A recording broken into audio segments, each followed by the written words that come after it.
Mesdames, Messieurs, bonjour et bienvenue à ce tout premier épisode de Gotchard en 2025.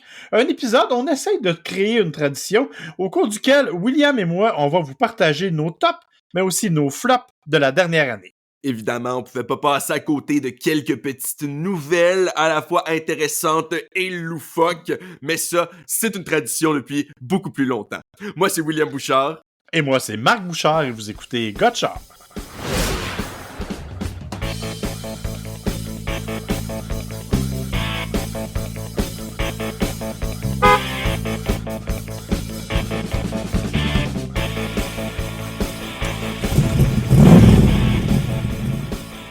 Bon, alors, William, gracieuseté de toi, vous allez peut-être entendre que j'ai une petite voix enrhumée. Ben oui, le temps des fêtes étant ce qu'il est, ça m'a permis de partager les microbes et beaucoup de plaisir.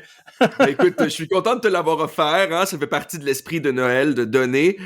Donc voilà, écoute, si j'ai pu te donner au moins une chose à Noël, je suis content. On pourrait discuter après des notions de cadeaux, si tu veux, mais bon, c'est pas grave. Alors, oui, effectivement, William, on va parler des tops et des flops aujourd'hui parce que l'année 2024 a été une année extrêmement mouvementée, une année qui a été, je dois le dire, assez charnière dans bien des domaines. On le sait, les ventes de voitures électriques ont explosé au cours du dernier trimestre. Notre célèbre gouvernement a décidé de prendre des décisions bizarres puis d'arrêter les subventions en février. Bref, on ne reviendra pas là-dessus. Mais ça nous a quand même permis d'essayer des voitures ou d'assister à des situations qui ont été vraiment parmi les meilleures, en tout cas ce que nous, on considère comme étant les meilleures de l'année, notamment au niveau des véhicules. Et là, je dois dire aux gens qu'on n'a aucune idée ce que l'autre va mentionner. Absolument pas. On ne s'est pas consulté, on ne sait pas du tout de quoi il va être question. Et ça peut être un véhicule de 20 000 comme un véhicule de 200 000 Il n'y a pas de limite, on ne s'est pas fixé aucun critère spécifique, simplement des coups de cœur qu'on a eus ou des coups de masse qu'on a eus au cours de la dernière année. Effectivement. Moi, de mon côté, mes coups de cœur, c'est plus des essais concrets. Mes coups de masse, c'est plus des concepts, mais on en reparlera. Ouais, moi j'ai un peu des deux, je te dirais. Mais effectivement. Alors, on va commencer. Écoute, on est des gens positifs. On va commencer avec les coups de cœur, si tu permets. Et Mais mon premier coup de cœur de l'année, pour moi, j'en ai parlé à plusieurs reprises et je le répète, c'est le Chevrolet Trax. Je trouve que Chevrolet a fait un magnifique véhicule avec ça. C'est un petit véhicule pas très dispendieux. Il est beau, il est charmant, il est agréable à conduire. Il est jusqu'à maintenant assez fiable. Il a de la gueule. Sincèrement, surtout, je le répète, parce que c'est pas très dispendieux. Donc, je trouve que c'est fun parce que pas très cher. Dans le même ordre d'idée, je suis obligé de te dire que dans la même catégorie, j'ajoute le Nissan Kicks parce que j'ai tripé sur le Nissan Kicks, je l'ai trouvé agréable et c'est une nette amélioration par rapport à ce qu'il était. Ouais, il a pris un peu d'embonpoint, ce qui est une bonne chose. Il arrive avec le rouage intégral, système de son Bose avec les haut-parleurs dans l'appui-tête. Moi, quand j'en ai fait l'essai, et on est une semaine où techniquement on se l'est partagé, mais moi, j'en avais fait l'essai au lancement préalable dans la région de Québec. Et honnêtement, ça pour moi, ça a été le Trax et le Kicks, ce sont deux petits véhicules intéressants qui ont vraiment marqué l'année 2024. Ben, je suis d'accord avec toi, en tout cas pour le Kicks. Là, je vais te laisser présenter tes tops, mais il fait partie, moi aussi, de mon top 5. Ben, tu vois, moi, en fait, j'ai fait un top 5 qui est plus un top 6-7, là, mais bon, ça va être correct. Parce Mais que, tu sais, c'est ce qui arrive, hein? Tu le dis souvent, il n'y a pas de mauvais véhicule, vraiment. Ça dépend toujours. Moi aussi, j'ai eu de la difficulté à faire un choix, même me limiter à 5, parce que, au bout du compte, est-ce qu'on a vraiment essayé un mauvais véhicule? Quelques-uns qu'on a moins aimés, mais c'est rare que j'essaie un véhicule et que je fais « Ah non, ça, c'était vraiment un citron, là. » c'est ça. Puis, en fait, c'est pour des raisons spécifiques habituellement qu'on les aime moins. On va y revenir tantôt quand on va parler dans les flops. Mais si j'en ai mis 6, tu vas comprendre pourquoi. C'est que, bon, je suis allé dans des affaires un peu plus... tu sais, un autre des véhicules que j'ai beaucoup, beaucoup aimé, c'est le Chevrolet Equinox électrique. Je l'ai conduit, entre autres, dans le temps des fêtes. C'est le véhicule que j'avais en partie. Et honnêtement, un véhicule qui est absolument bien pensé, bien réussi, qui maintient son autonomie, qui est facile à recharger, qui est facile à utiliser. J'ai beaucoup aimé l'Equinox électrique. Et à voir la quantité d'Equinox EV qu'il y a sur les routes, il n'y a pas juste moi qui l'aime. Je pense que c'est assez clair. Dans la série des petites voitures aussi, Honda Civic hybride. J'ai beaucoup aimé ce véhicule-là. D'abord, la consommation, elle est exceptionnellement basse. La conduite est super agréable. C'est un véhicule qui est solide, qui est bien fait. Je suis pas le plus grand fan de Honda, mais je suis obligé de dire qu'avec la Civic hybride, cette année, ils ont vraiment atteint un niveau qu'on n'avait pas vu depuis longtemps chez Honda. Et je pense que, d'ailleurs, on vient de voir les statistiques, là, et la Honda Civic est redevenue le véhicule le plus vendu, pas le véhicule, la voiture la plus vendue au Canada. Ça faisait longtemps que ça ne l'était plus. Et là, c'est revenu à l'avant. C'est la preuve que Honda a réussi quelque chose de bien avec sa Civic. Et la hybride en particulier, pour moi, ça a été une réussite. Parmi les voitures que j'ai beaucoup aimées, il y a la Ioniq 5 et la Ioniq 6. Hein? Tu sais que c'est des voitures que j'aime bien. Toi, tu préfères la Ioniq 5. Moi, j'avoue que j'aime bien la conduite de la Ioniq 6, mais j'aime le côté spacieux de la Ioniq 5.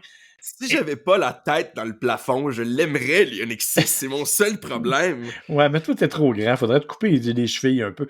Mais Ça va moins bien pour les pédales après, par contre. ouais, j'avoue que c'est un détail intéressant. Mais j'ai mis les deux en même temps parce que, bon, pour moi, c'est littéralement un véhicule qui est similaire. Évidemment, j'aurais pu mettre la Ioniq 5N, qui est une bombe incroyable, mais avec 400 unités, j'ai pas voulu la mettre là.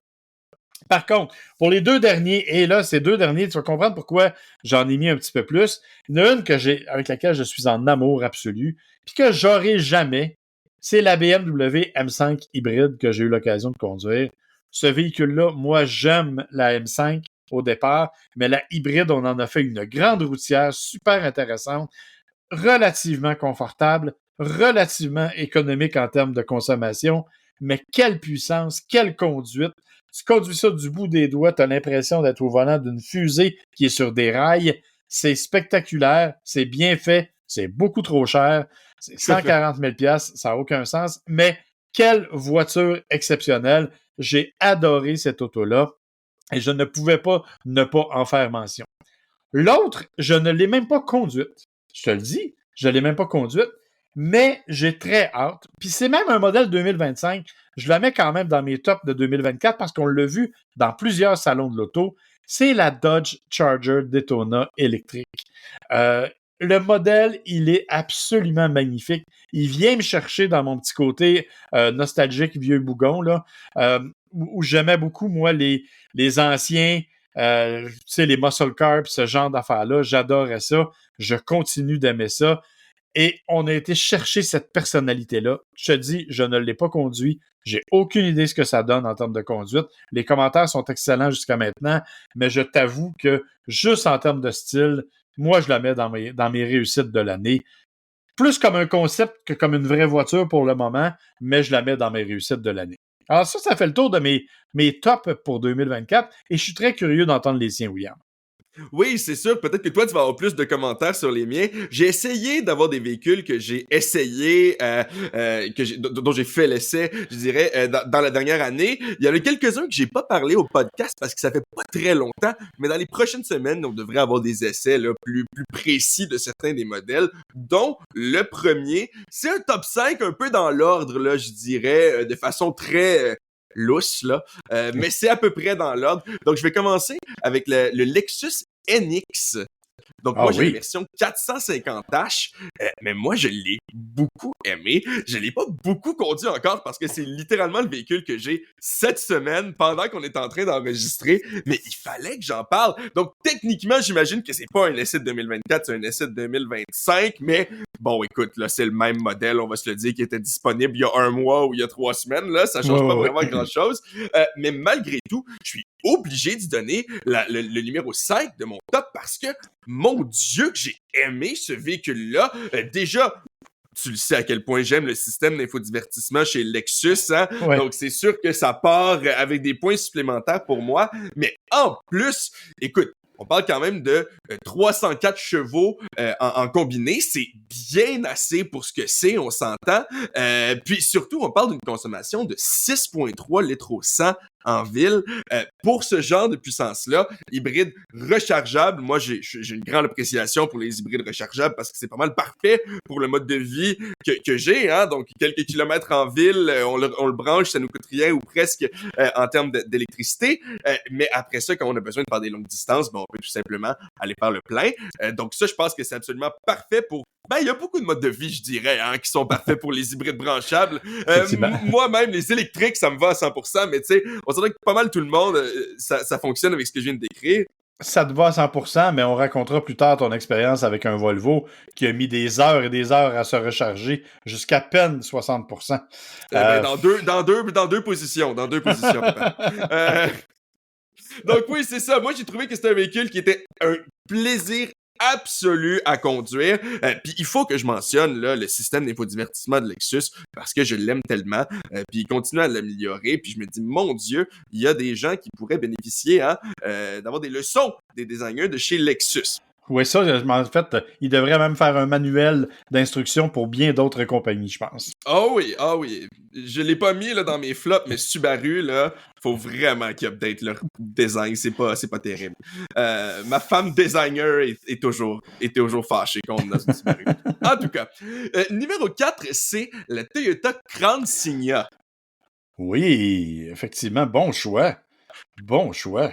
Ben merci beaucoup, hein, pour les mêmes raisons, je dirais, parce que 240 chevaux, peut-être un petit peu moins puissant, mais encore une fois, on parle de 6.2 litres au 100 en combiné, puis Dieu sait qu'on l'a conduit sur des longues distances, hein, on l'a conduit quand on est parti dans les prairies, je vous invite à aller écouter notre épisode, oui, c'est un épisode complet, donc là-dessus, c'est à propos de tous nos essais là, de Toyota, on en a même parlé la semaine d'après pour certains des autres véhicules là, qu'on avait essayé, donc le Crown Signa, c'est probablement mon préféré dans tout ce qu'on a essayé pendant ce voyage-là, et ça m'a marqué, franchement, non seulement pour le look aussi, je trouve que blanc, surtout, il est vraiment beau. Je sais pas si t'es d'accord, là. Mais je trouve qu'ils ont tellement bien réussi. Ce qui est le fun, ce que j'aime du Crown Signa aussi, c'est la partie avant. Comment ils ont intégré la calandre dans tout le reste. Je trouve qu'ils ont tellement fait un beau travail, là. C'est vraiment beau. Puis on parle de quelque chose que moi, là, je reprendrais sur des longues distances n'importe quand en termes de confort, mais autant en termes de confort, là, l'assise, mais aussi en termes de confort de conduite, parce que bon, ok, c'est sûr que c'est pas les routes les plus sinueuses, là, des prairies, on va se le dire, mais quand même... minimum. Mais c'est pas les routes les mieux entretenues aussi par endroits, hein, donc c'est sûr que malgré tout ça, malgré l'état des routes, c'était super doux, super agréable, puis je pense que c'est un peu le fil conducteur dans tout ce que je vais te présenter. C'est pas mal tous des véhicules que j'aurais conduit avec toi dans les prairies, sur lesquels j'irais dans des road trips comme ça. J'ai pas mis, par exemple, là, le Dodge Hornet, qui est un véhicule que j'ai adoré conduire, que je suis pas certain que j'irais en road trip avec toi dedans, tu comprends? Donc, si je poursuis avec on n'est pas d'accord sur celui-là. On va s'en reparler tantôt, je pense. Ah ouais? Tu l'as pas aimé, toi? Tu l'as mis dans tes flops? On s'en reparlera tantôt. Ah non, mais je l'ai bien aimé. Moi, j'ai aimé le conduire, mais écoute, je suis d'accord avec toi sur certains aspects, je suis sûr. Mais on s'en reparlera. Justement, il est pas dans mon top, hein. Donc, mon top continue avec le Volvo EX40, un autre véhicule que je vous ai pas encore parlé, parce que je l'ai eu dans le temps des fêtes. C'est sûr que ça nous donne une appréciation différente de l'avoir pendant 2 semaines, surtout dans une période où on se déplace beaucoup, hein, les fêtes. Mais t'as tout à fait raison que la raison pour laquelle c'est pas mon premier, c'est parce que c'est un véhicule 100% électrique, c'est l'ancien XC40 Recharge, et j'ai eu quelques petits problèmes.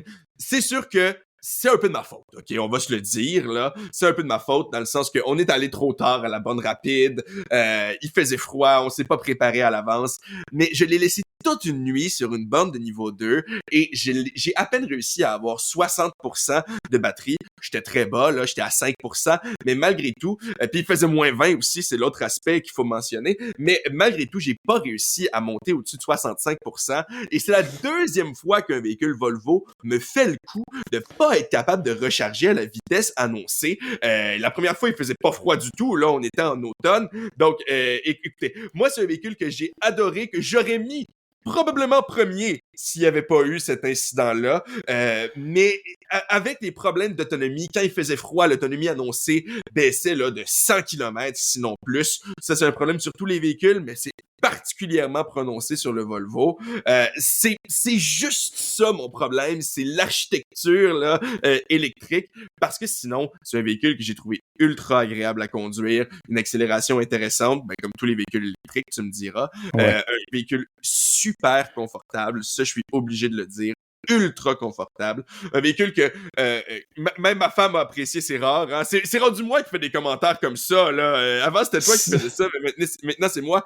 Si même Audrey, elle a aimé ça, c'est parce que tu sais que c'est un véhicule qui était ultra confortable parce qu'elle est très particulière, appelons pas ça difficile, appelons ça particulière sur le design, sur l'ergonomie.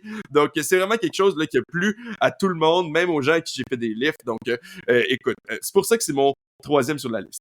Maintenant, je pense que mon deuxième va te surprendre, papa. C'est le Hyundai Santa Fe. Oui, effectivement. Parce que toi qui es un gars urbain, dans la ville, dans le trafic, c'est un véhicule de grande dimension. Je suis vraiment surpris qu'il fasse partie de tes préférés. Ben, check. Il fait pas partie de mes préférés si on faisait une liste, les chars que William Bouchard va s'acheter. OK. C'est clair que c'est pas quelque chose qui est pratique pour mon environnement urbain et tout. Par contre, on n'est pas un podcast qu'est-ce que William Bouchard va s'acheter. On a un podcast qui parle de critique de véhicules. Et en termes de véhicules, pour ce créneau-là, j'ai de la misère à penser à mieux, là. Je veux dire, j'aurais pu parler du Kia V9 aussi, mais bon, peut-être que ça va être l'Ioniq 9 quand il va arriver, qui va me faire l'intégrer dans mon top 5 de l'année 2025, hein, donc attendez, restez avec nous pour la prochaine année. Vous allez peut-être le voir l'an prochain. Mais en termes là, de 3 rangées comme ça, je trouve qu'on est dans une taille qui est intéressante parce que c'est un petit 3 rangées, un peu ironique de dire ça comme ça, là, ça sonne un peu comme une antithèse, mais c'est vraiment un plus petit 3 rangées, mais malgré tout, on fit quand même à l'arrière, mais ça fait que ça a un espace très intéressant quand on abaisse la 3e rangée, mais surtout, j'aime l'ingéniosité de la technologie chez Hyundai. Ils nous rajoutent des choses auxquelles on pense pas ailleurs. Puis oui, des fois, on fait bien des blagues, là. Je sais qu'on a beaucoup niaisé sur le podcast avec le fameux compartiment UV, là, pour désinfecter les suces de bébé, entre autres, qu'on nous a mentionnés. Mais écoute, je suis sûr que quelqu'un à qui c'est utile, puis on le force pas non plus, tu sais, c'est une option. Donc, jusqu'à un certain point, je suis content de voir ce genre d'ingéniosité-là.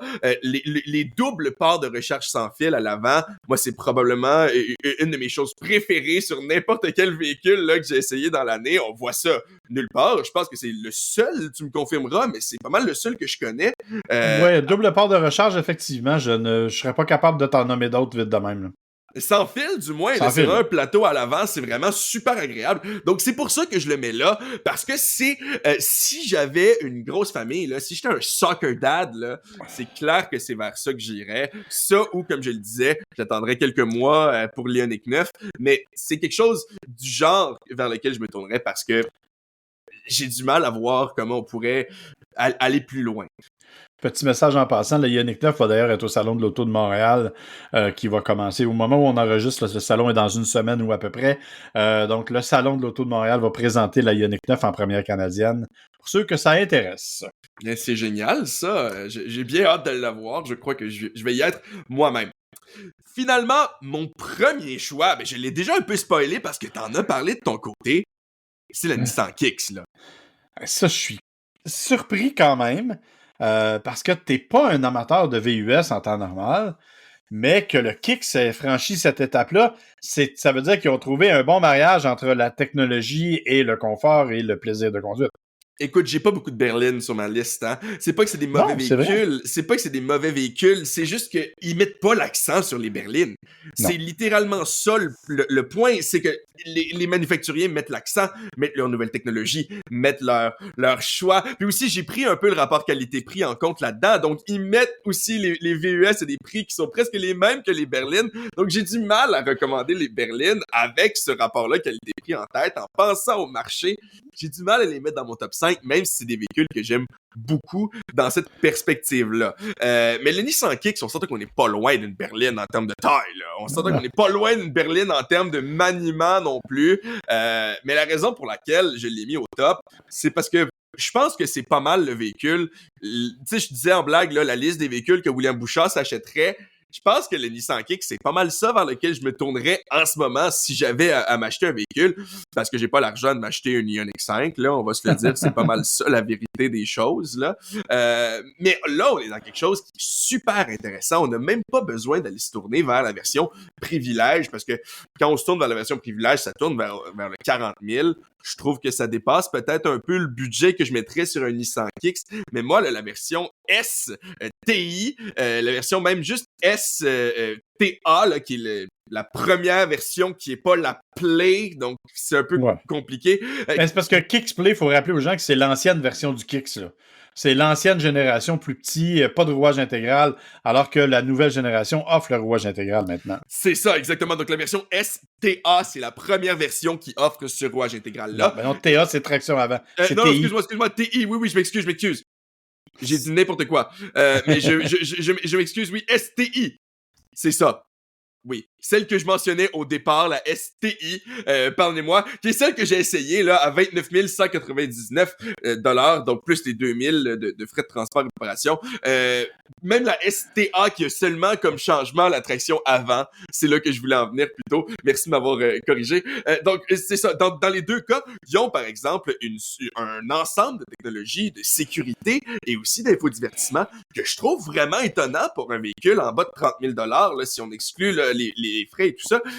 Il y a pas vraiment de véhicule que la caméra 360 comme ça, qui a autant de systèmes. Du moins, encore une fois, tu me corrigeras, mais pas que je suis capable de te nommer comme ça sur le bout des doigts. Il y en a peu que je connais qui ont ce système-là, ce genre de système-là, pour un prix aussi bas. Il y en a pas beaucoup d'autres qui ont la traction intégrale aussi pour un prix aussi bas. Donc, moi, là, la version TI, et comme je disais, si on veut pas nécessairement la traction intégrale, la version TA aussi, c'est des véhicules que je recommanderais à pratiquement n'importe qui, là. T'as parfaitement raison et je l'ai mis dans mon top, c'est pas pour rien. Je suis assez d'accord avec toi là, au niveau de ça. Alors ça, c'était ton numéro 1, donc ça fait le tour de nos tops. Évidemment, on attend vos commentaires, vous avez le droit de pas être d'accord, vous avez le droit de nous trouver complètement dans le champ, c'est votre droit le plus très subjectif, hein? C'est très, très subjectif, hein? Vous avez vu les modèles qu'on a nommés, donc si vous n'êtes pas d'accord, vous avez le droit de nous faire vos commentaires, même qu'on les attend avec impatience. Parce que là, on va tomber dans la partie les flops. Les parties moins... La controverse, hein? Ouais. Moi, j'en ai beaucoup. OK, je te dirais, j'en ai presque une dizaine, mais ce ne sont pas tous des modèles de voitures. Il y en a que c'est des modèles, il y en a que c'est des compagnies, puis il y en a que c'est des situations. Tu sais, je te donne un exemple. Dans les flops les plus évidents de l'année, il faut mentionner Northvolt, qui a affecté le monde automobile particulièrement à cause de ses batteries, puis qu'on ne sait pas si ça va arriver ou pas. Puis bon, c'est ça faisait partie des flops dont il faut parler. Dans les autres flops situationnels, si tu veux, on peut remercier Jaguar qui a fait une belle campagne de sensibilisation contre la drogue en nous présentant... qu'on se demande ce que les designers fumaient, oui. Tabarnouche. C'est vraiment là qu'on voit que la drogue, ça peut pas toujours être bien. Bref, il faut voir que Jaguar est vraiment parti dans un angle où vraiment personne ne les attendait. On va souhaiter qu'en 2025, ils vont nous ramener sur une voie qui va être un peu plus logique. Mais pour le moment, disons que Jaguar fait partie des affaires qui ont probablement fait le plus parler au cours de la dernière année. Moi aussi, ça faisait partie de mes flops, là. Donc, je pense qu'on risque de se rejoindre un peu plus de ce côté-là, je sais, parce que de toute façon, on discute souvent hors d'onde de ce genre de controverse. Mais oui, moi aussi, j'ai mis ça pour plusieurs raisons, là. L'histoire du logo, évidemment, tu fais bien des blagues, là, mais ça reste que ça l'a, malheureusement, on va se le dire, hein, il y a beaucoup des anciens fans de Jaguar pour qui ça a donné un gros coup dans l'estime de Jaguar, malheureusement, parce qu'ils viennent jouer dans quelque chose qui a beaucoup d'histoire, qui a beaucoup, qui a une tradition derrière, hein. Donc je pense que ça, c'est malheureusement quelque chose dans lequel on peut pas se permettre de jouer, surtout pas, et ça c'est le deuxième volet, surtout pas quand on a juste annulé la production de pratiquement tous ces véhicules pendant un an, puis qu'on a dit non, excusez-nous, on revient l'an prochain. Je pense que ils ont voulu un petit peu trop jouer la carte du renouvellement, mais je pense que quand on est une compagnie sur laquelle pratiquement tout son crédit est basé sur son histoire et sa tradition, c'est un petit peu difficile de jouer la carte du renouvellement complet.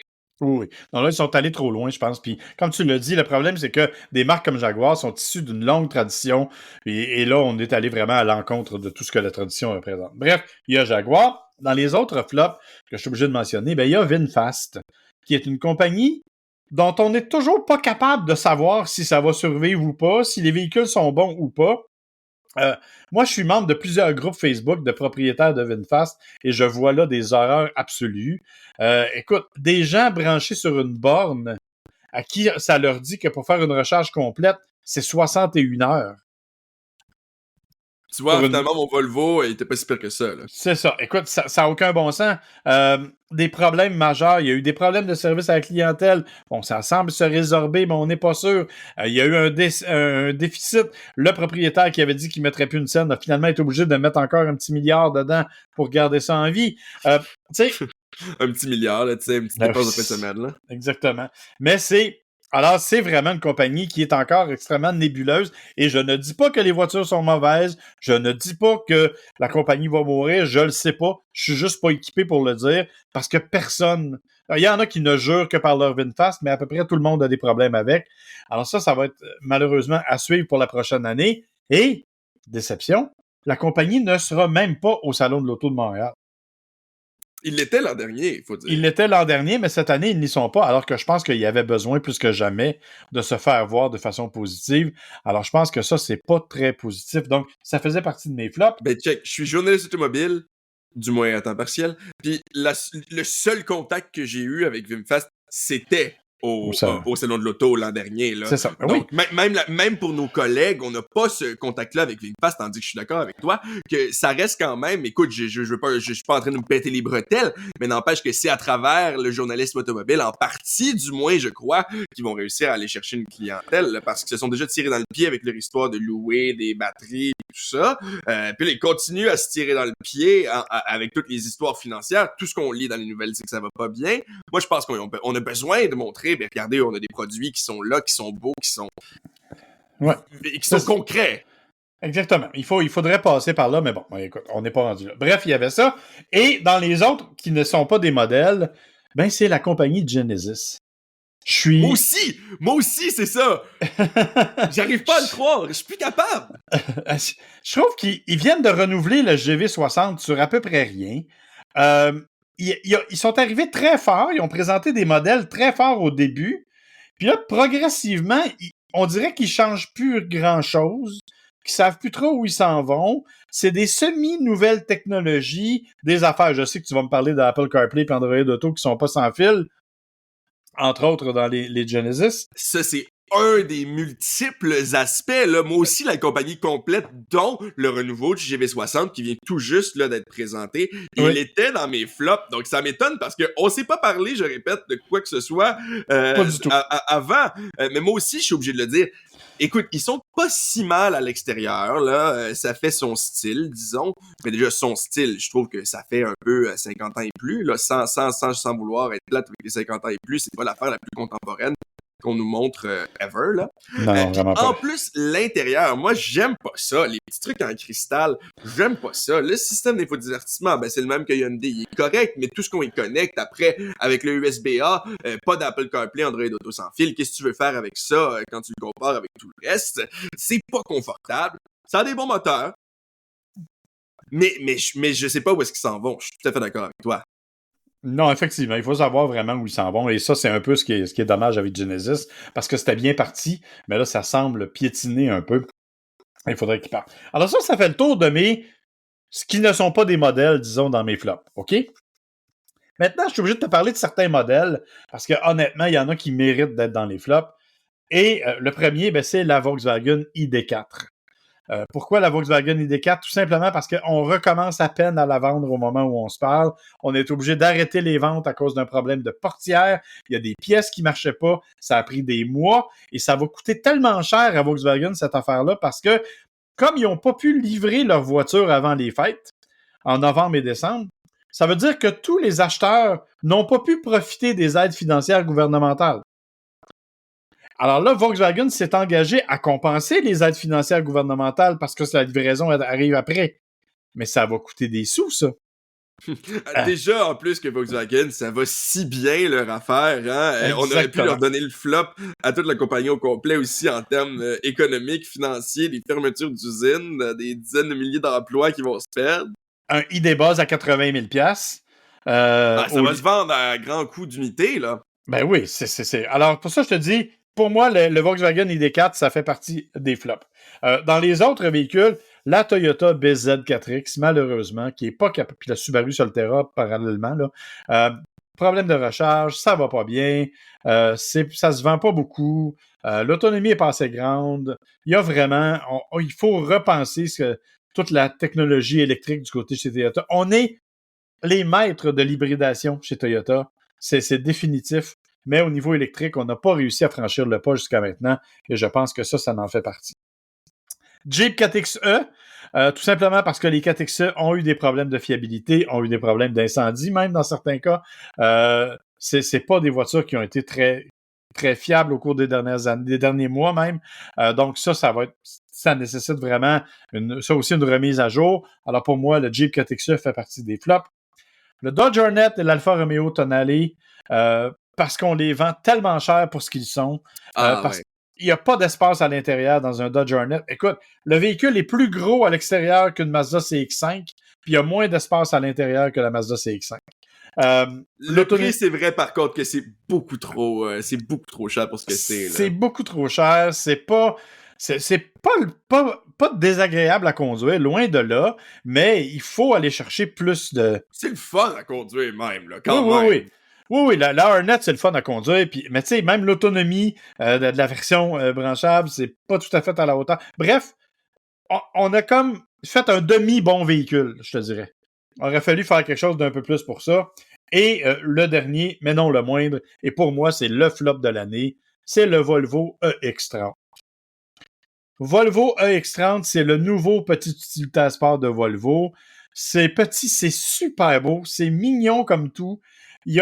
Quand tu le regardes, le design extérieur est magnifique. Il y a de bonnes idées. Le système audio à l'intérieur, c'est une barre de son qui est placée en dessous du pare-brise avant.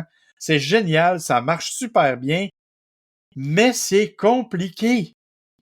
Pourquoi faire simple quand on peut faire compliqué, nous dit Volvo? Il n'y a pas de cadran devant le conducteur. Il n'y a pas d'affichage tête haute devant le conducteur. Toutes les informations sont dans l'écran central. Ben là, tu peux pas faire ça, là. Ben, c'est comme ça. Presque. Même la vitesse à laquelle tu roules, elle est dans l'écran central. Tu veux ouvrir ton coffre à gants? C'est un bouton dans l'écran central. Tu veux ajuster tes rétroviseurs? Faut que tu passes 2 coches pour aller ajuster les rétroviseurs par l'écran central. Quelle déception quand le EX40 était dans mon top 3, justement à cause de son ergonomie, de sa facilité d'utilisation. Quelle déception! Moi, j'ai été déçu. Et c'est dommage parce que, en termes de conduite, il est le fun à conduire, le petit EX30. Il est vraiment cool. La tenue de route est bonne, la direction est précise. Pour un véhicule électrique, c'est assez véloce. Ça fait tout à fait le travail, mais l'ergonomie est tellement dérangeante.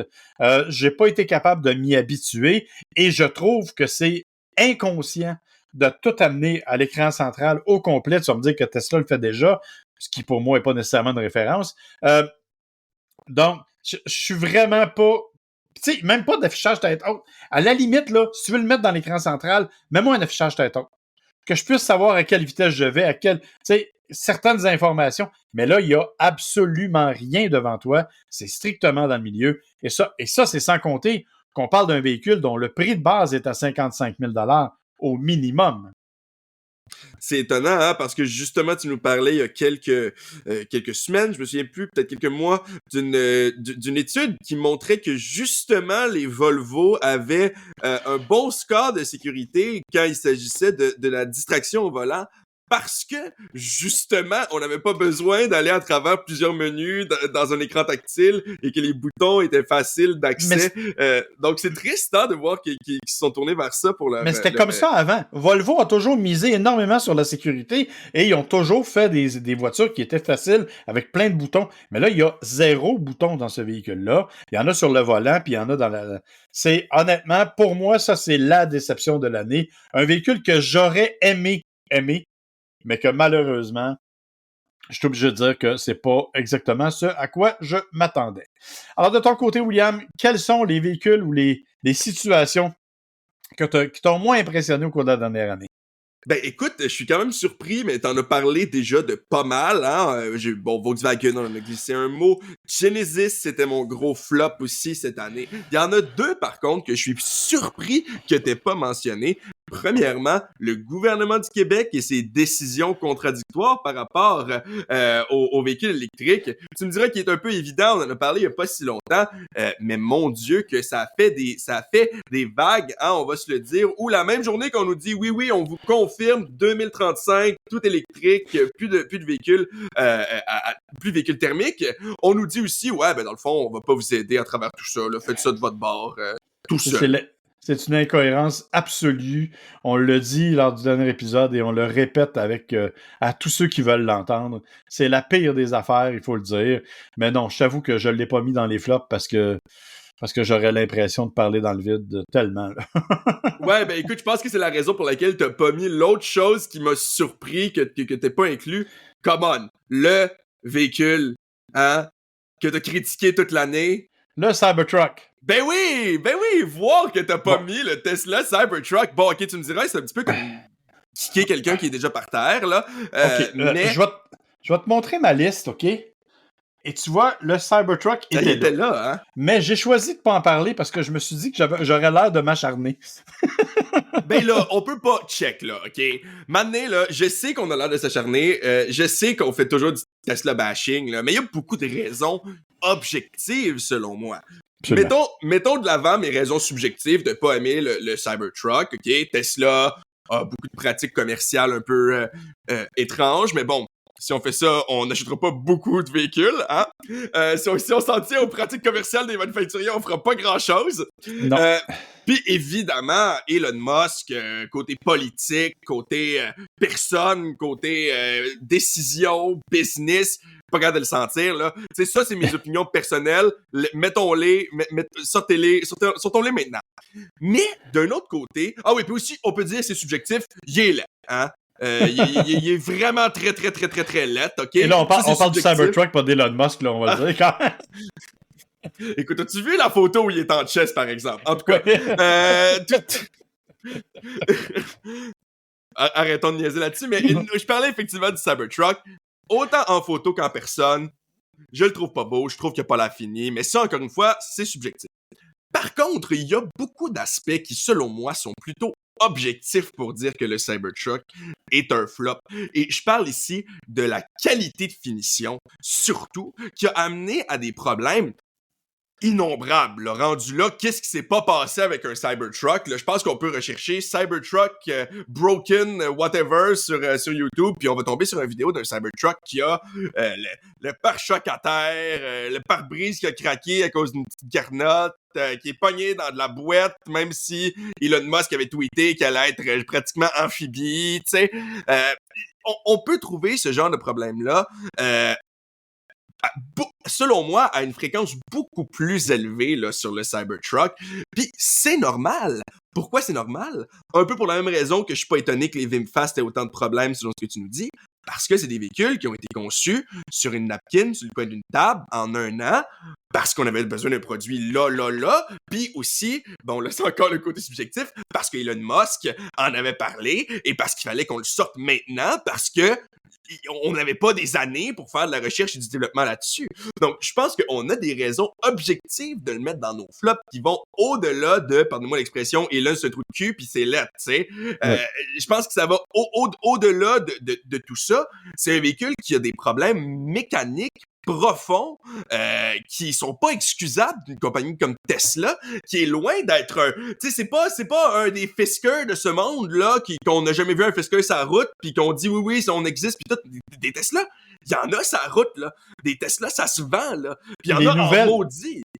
Puis les nouvelles Model 3, ils ont été considérablement améliorées. On a fait un bon travail là-dessus. Tu sais, faut reconnaître à Tesla qu'ils ont fait des efforts. Mais t'as raison, le Cybertruck. Moi, j'ai encore en mémoire la petite vidéo faite à Montréal du pauvre gars dans à peu près un demi-centimètre de neige qui essaie de s'en sortir avec son Cybertruck, puis qui reste là, puis que ça glisse. Ça a aucun sens pour un véhicule de ce prix-là aussi. Parce qu'on parle pas d'un véhicule de 30 000. Non, non. Mais tu sais, l'affaire, c'est que s'il y avait un vidéo d'un gars pogné dans de la neige, tu te dis, bon, ça doit arriver à n'importe quel modèle, mais c'est parce qu'il y a d'innombrables vidéos, d'innombrables gars pognés dans d'innombrables situations. Je dis des gars parce que, on va se le dire, 99,9% du temps, c'est des gars qui sont pognés au volant de leur Cybertruck. C'est un petit peu drôle.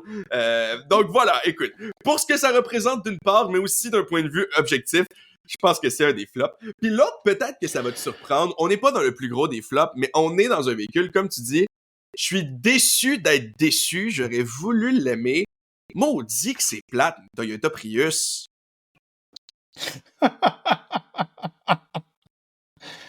Ben, écoute, oui, c'est pas la plus stimulante. Elle est quand même beaucoup mieux qu'elle l'était, la nouvelle, là. Ils l'ont beaucoup améliorée. Ah oui, puis mais... on parle pas sur la Prius Prime, hein?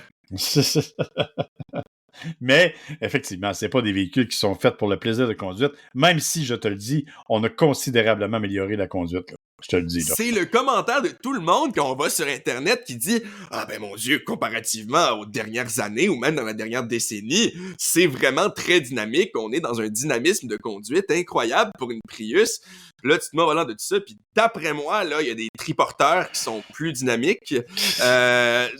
Écoute, c'est vraiment plate parce que j'aimerais ça, aimer ça. En plus, c'est comme l'espèce de véhicule, un peu le stéréotype là le jeune gauchiste écolo avec sa Prius et tout là. C'est un petit peu Leonardo DiCaprio. Exactement, c'est ça.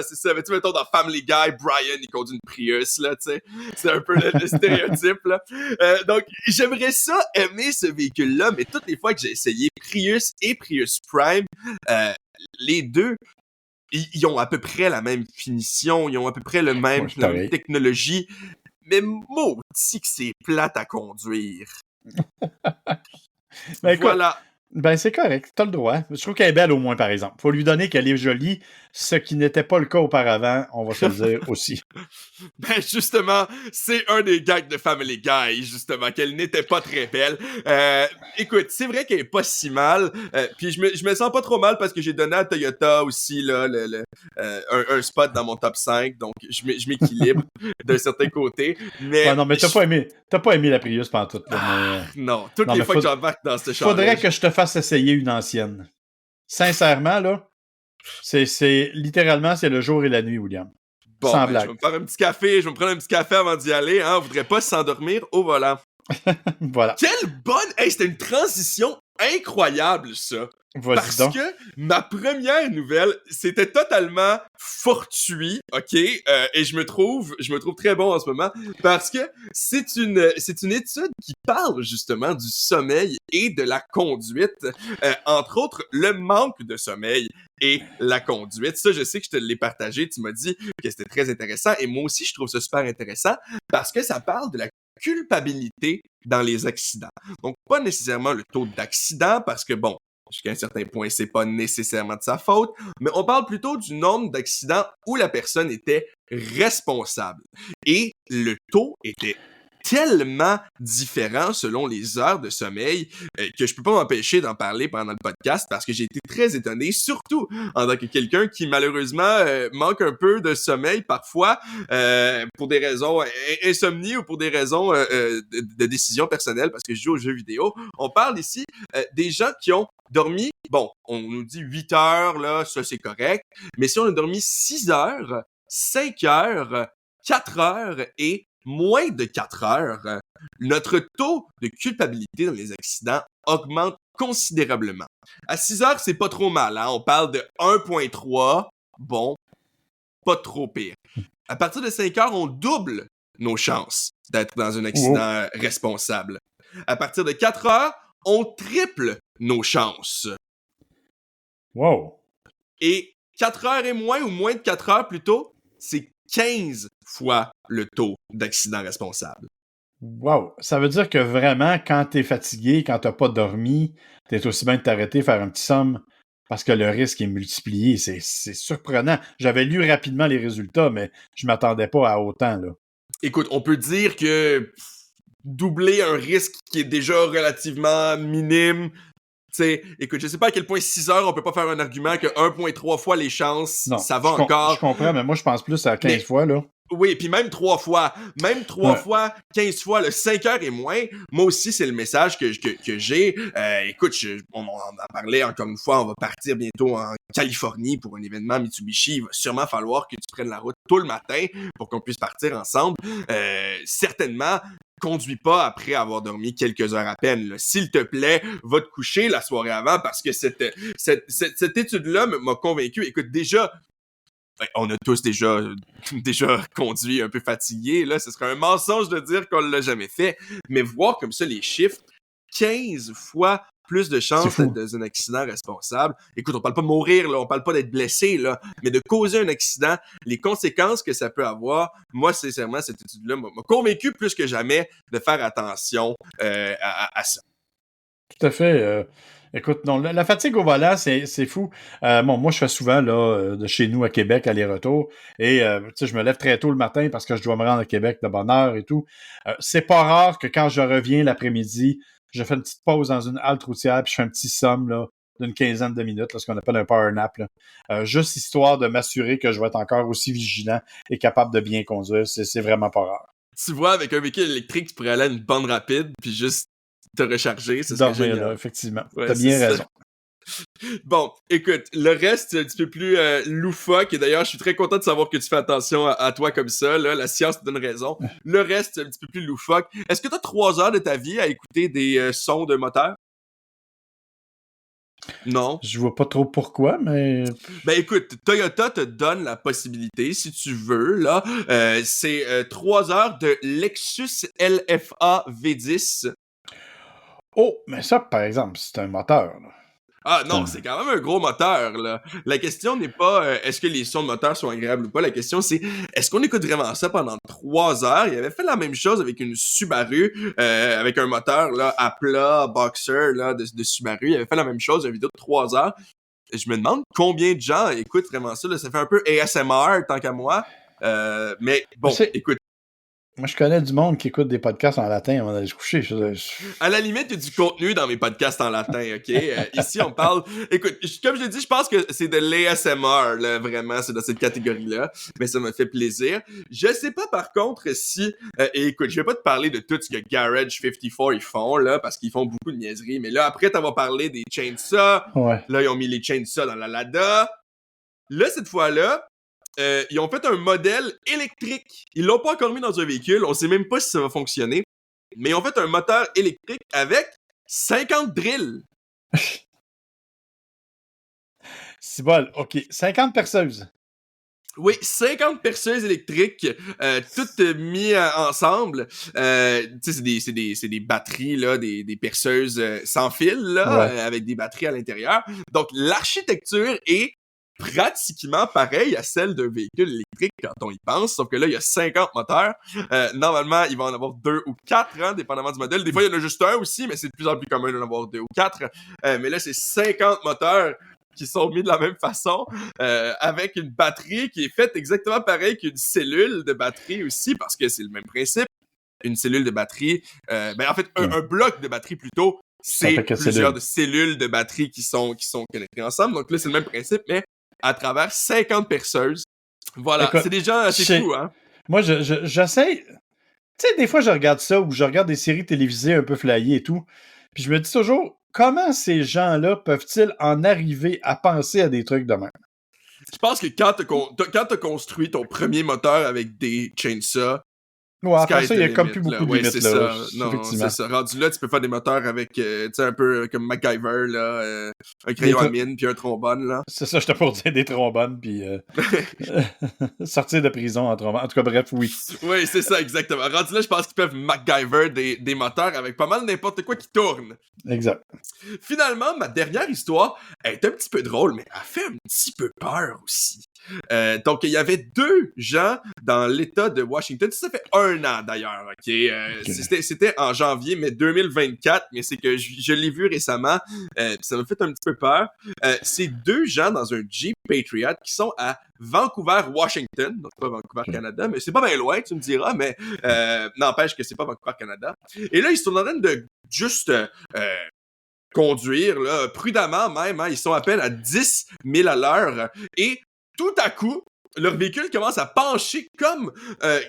ils utilisent même l'expression comme une montagne russe. Parce que devant eux, s'est ouvert un trou. Un trou. 10 pieds. Dans la route? Duquel sort... Ben, c'est probablement un problème d'aqueduc, où l'aqueduc a, un peu comme ce qui s'est passé à Montréal, a tellement accumulé d'eau en dessous de la route qu'il y a un trou qui s'est ouvert. Et ils ont tombé avec leur Jeep Patriot complètement dans un trou d'eau comme ça. Et ils ont survécu. Wow. Et ils ont nagé dans un trou d'eau gigantesque. Et ce, en ouvrant les portes de leur Jeep Patriot. C'est le genre d'aventure que j'aime mieux pas essayer, moi te le dire. Là. Ben écoute, faut croire que Jeep fait une chose correcte, là. Si leur véhicule réussit à tenir de même au fond d'un trou d'aqueduc de 10 pieds, au moins je pense qu'on peut faire confiance au Jeep, là. Oui, mais ai-je vraiment besoin de ce genre d'expertise-là? Tu comprends? C'est ça ma question. Hein. J'ose espérer que dans ma vie, je n'aurai jamais à tester la solidité de la voiture que je conduis dans un trou d'eau de 10 pieds. T'sais. Non, mais tu sais quoi? Au moins maintenant, je me dis, s'il y a un trou d'eau de 10 pieds qui s'ouvre devant moi, je préférerais être en Jeep. Ouais, c'est une façon de voir les choses, effectivement. Mais... Dans tous les cas, plus de peur que de mal, là. J'aurais pas présenté ça de cette façon-là, hein. Évidemment, si ça avait été plus grave que ça. Ils s'en sont tirés sans trop de problèmes. La voiture, malheureusement, n'a pas survécu. Mais ça, c'est pas trop grave. Quelle surprise. Alors écoutez, c'est ça qui met fin à cet épisode un peu particulier parce que bien entendu, c'était nos tops et nos flops. On attend vos commentaires. On espère que vous allez les faire sur la page Facebook Gotchard Podcast. C'est le meilleur endroit pour le faire. Ou sur les diverses plateformes Spotify, Apple Podcast. Vous pouvez aussi nous mettre 5 étoiles si jamais ça vous tente. Ça nous aide beaucoup. Même si ça vous tente pas, là. Oui, faites-les, ça prend 30 secondes de toute façon.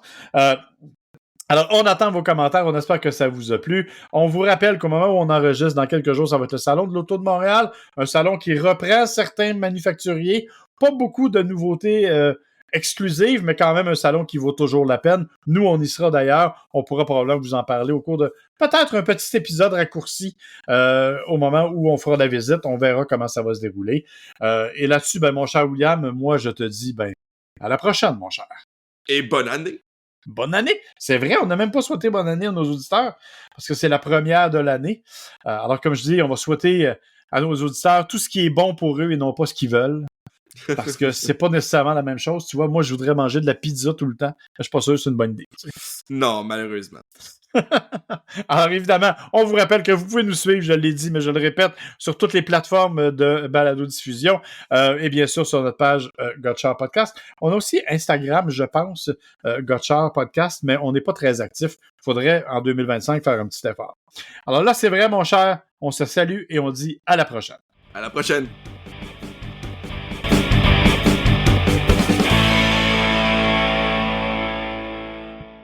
Gotchard est une production de l'agence MWA Bouchard, à l'animation Marc et William Bouchard, au montage sonore Audrey Denomé et pour la musique thème Kevin MacLeod.